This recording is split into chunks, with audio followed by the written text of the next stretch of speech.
Hi guys, this is Hiro, and today I'm going to be going over the Mercury retrograde that is happening in the sign of Taurus. Okay, so let's start off and just discuss what can really quickly Mercury and Taurus represent, right? So Mercury is kind of like a two-sided planet, right? This is why it rules dual signs in general. So Mercury and Taurus, and in Taurus especially, it can kind of give two results. So in Taurus, it could be either give a lot of anxiety, you can say. Why? Because the rational intelligence, which is Mercury, is overly focused on like stability and necessities and stuff like this. So when your rational intelligence is constantly thinking about these things over and over again, this can lead to anxiety possibly, right? Or the second other side of the coin is that, okay, because your rational intelligence is focused on what's necessary and required and stuff like this, you're more practical and able to better decipher your wants versus your needs, right? So there's like two sides of this coin. Now, luckily,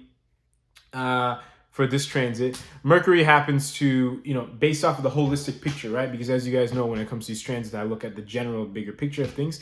The energies are more supporting the second part, which is Mercury, being a little bit more practical about your necessities and stuff like that, which is good. But Mercury and Taurus overall, it's a very interesting placement, right? Because Taurus, it's 12th from Gemini and it's 9th from Virgo. So both of them are like really spiritual, you can say, energies, right? This is why Jupiter owns the 9th and 12th signs. But Mercury owns naturally the signs across from 9 and 12. It owns 3 and 6. So Mercury and Taurus especially, it can be a little bit of an extreme placement possibly. But like I said, the energies are less supporting the anxiety and more supporting the practicality of necessities and stuff like this.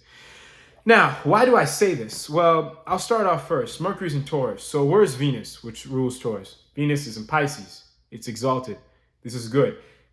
Pisces is naturally the sign of like letting go. So Venus, which rules your luxuries and enjoyment and all this, is kind of in, a letting go kind of vibe. This allows Mercury to kind of chill. Okay, so it's not as anxious. On top of that, the Venus is with Jupiter. So it allows it to chill way even more, which is great. Also, Pisces happens to be across from Virgo, which is Mercury's main sign. It happens to even get exalted in Virgo. So both this benefic Jupiter and Venus in Pisces, which are very strong and creating very, very, very benefic energies as one's exalted and one's in its own sign, are also happen to be aspecting Virgo. Okay, so this allows Mercury to really be a little bit more to chill and be a little bit more practical. Okay, which is why I said less anxious, more practical for this transit. Also, a small minor note: Ketu happens to be in Libra, aspecting Gemini. So this allows Mercury to be a little bit more detached from that Gemini energies as well, but not overly detached, since Ketu is just aspecting Gemini and not there in general, and not there, not actually in Gemini. Okay, so overall this is great, especially up until Venus leaves Pisces, right? So I'm going to kind of get started a little bit more about the retrograde component, right? So I just discussed Mercury and Taurus and the other little layers of this, right? Because you have to discuss all the layers to really get an accurate holistic picture from a general point of view that I'm trying to discuss in this video. So now we need to see, okay, Mercury gets retrograde on May 10th, right? To June 2nd. Now, Mercury, about 4 days before, it starts slowing down. Okay, so the actual retrograde degree on May 10th occurs just before 11 degrees Taurus, right? Which is the very beginning portions of Rohini Pada 1, right? Within the first degree. So about 4 days before, on about May 6th, Mercury moves into Rohini at exactly 10 degrees, but it starts really, really, really slowing down. Okay, so like the whole next 4 days, it moves less than a degree, which is very, very slow for Mercury, right? So it's getting very, very stationary-like energies. Same thing the 4 days after May 10th, okay? It's moving very, very, very slowly back, okay? It takes 4 days to move less than a degree to go back to Kritika, right? So this 8 days, and it happens to be just before the lunar eclipse too, which I'm going to tie into this video in a second.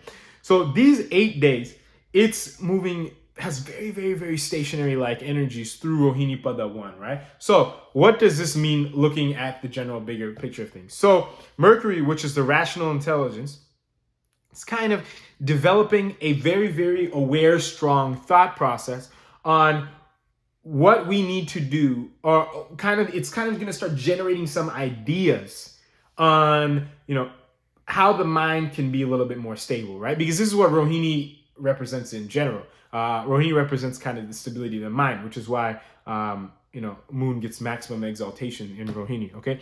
Now,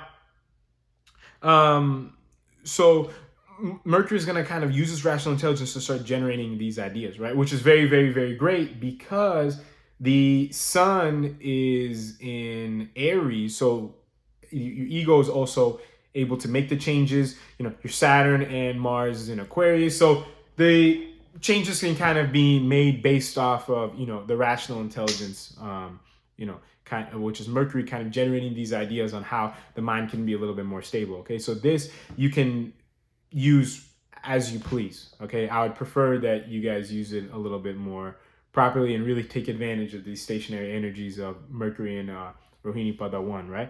Now, what happens is after May 14th, it starts picking up speed and it goes backwards and it goes into Kritika, right?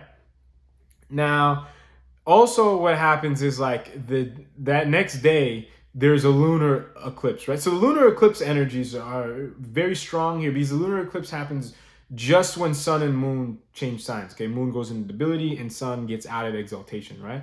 So the energies when the lunar eclipse happens from a sun and moon standpoint are basically there's less focus on change and more on gratitude and intuition based off of your current situation, right? But now, let's see. Your Mercury is still retrograde in Kritika, and now Sun is in Kritika and in the Taurus section as well, right? So they're within 10 degrees. So what does this mean? So basically, you could say after May 14th, after the lunar eclipse and stuff like this, also because especially when Mars goes from Aquarius to Pisces as well, and that's more able to chill, your Mercury, it's kind of only making the changes required to make your ego a little bit more stable, you can say. Okay, and why do I say this is because Kritika owns it basically governs the stability of the ego. Okay, this is why Kritika is ruled by Sun. So now there's one thing to discuss here though, and it's that Mercury is it's in retrograde, doing the only the required things it needs to, because a retrograde Mercury is very strong, right? Because it's the quickest moving planet, but everything else is kind of still supporting detachment, and Mercury itself, it's about to be combust Sun. Okay, it's definitely conjunct. So it's like the ego is kind of Mercury. It's kind of doing things to make the ego undergo some changes, you can say, but it's changes that are going to make the ego more stable in the long run. Okay, it's not necessarily just any change in general. Okay, that was more Aries energy, where it's just doing the changes it needs to for its own benefit. But this is more changes for the ego's stability, you can say. Okay, so I hope that made sense about the portion between May 14th and up until about that next week of about May 21st-ish, right? Now, at about May 23rd, what happens is the Sun kind of pulls away from Mercury. Mercury kind of goes more towards the beginning degrees of Taurus, and Venus goes into Aries, so it leaves Pisces, right? So now the Pisces energy is less. The Mercury, it's no longer as close to the Sun, and they're both pulling away from each other in opposite directions. And now also Mercury is slowing down, right?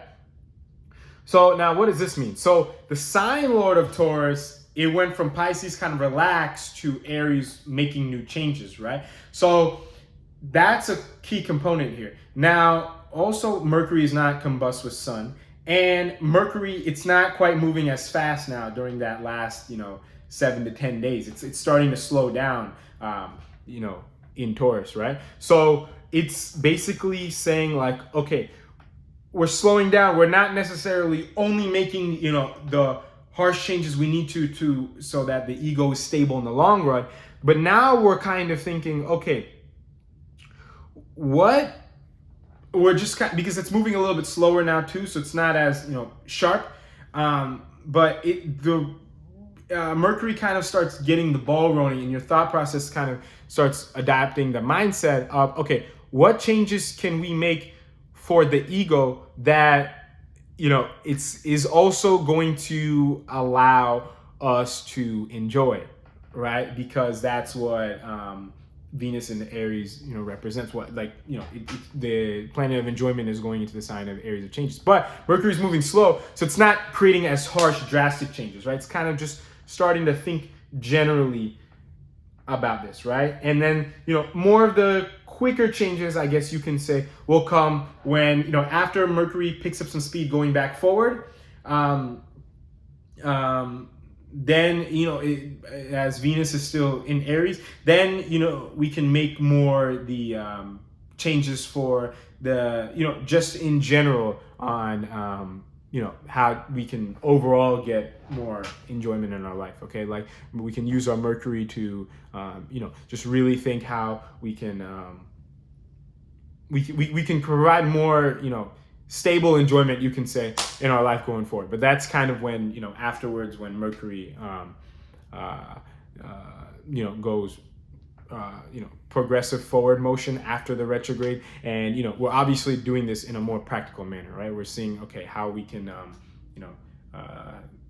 be a little bit more practical about, making sure that we're able to enjoy a little bit more stably, because enjoyment is a part of life, right? But we do have to be careful after when Mercury goes forward, because Venus is with Rahu. But that's kind of just something to keep an eye out for, and is also another topic for another video. But I think this kind of wraps up this whole Mercury retrograde in Taurus video. Okay, so if you have any questions or comments, you guys can let me know, and until next time, talk to you guys later. Thank you for watching.